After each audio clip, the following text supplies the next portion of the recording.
Mga kapapsi, kakain po ako mga kapapsi. Sabayan niyo ako mga kapapsi. Kain po tayo ng almusal mga kapapsi. Kararating ko lang galing sa duty. Panggabi po ako mga kapapsi.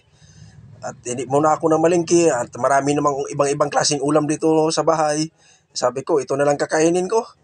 At sino pang hindi kumain ng almusal dyan, sabayan nyo ako. Kuha kayo ng pagkain nyo mga kapapsi. Sabay tayo, kain tayo mga kapapsi. Ito, simpleng ulam lang mga kapapsi pero napakasarap. Meron tayo isang pritong manok. Tsaka may pipino. Yan, pinakadabis yan, pipino. Hindi ko na hiniwa kasi susubo ko ng bubuo yan.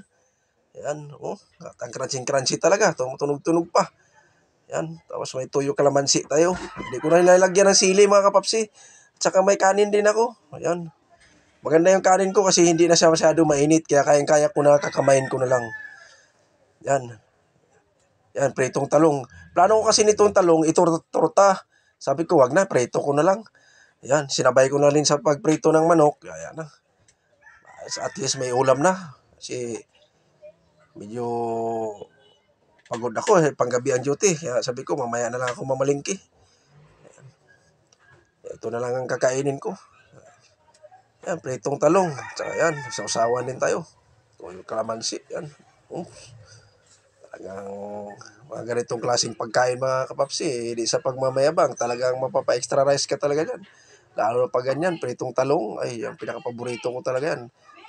Yan, saka may pritong manok din tayo. Isang pirasong hita ng manok, prito ko.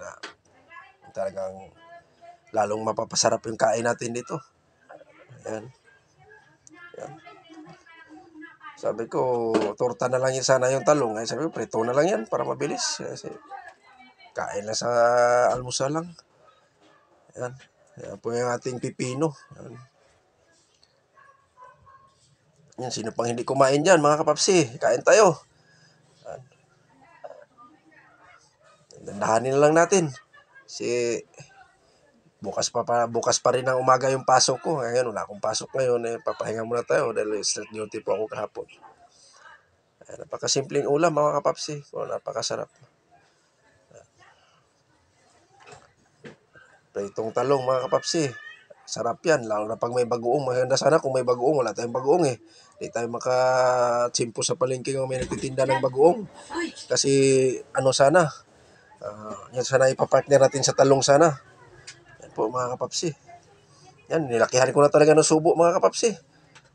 Medyo napapasarap na ako sa, sa kain eh. Talagang kinakamay ko na talaga eh. You know? Yan, subo ko na. Talagang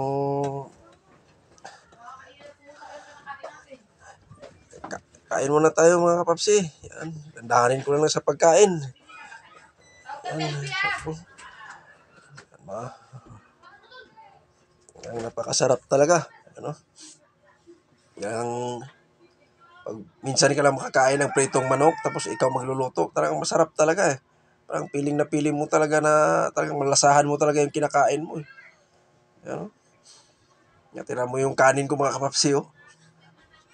Halos mapuno na yung kamay ko eh. Subo pa rin. Yan ang ating pipino. Ayan oh. Yan.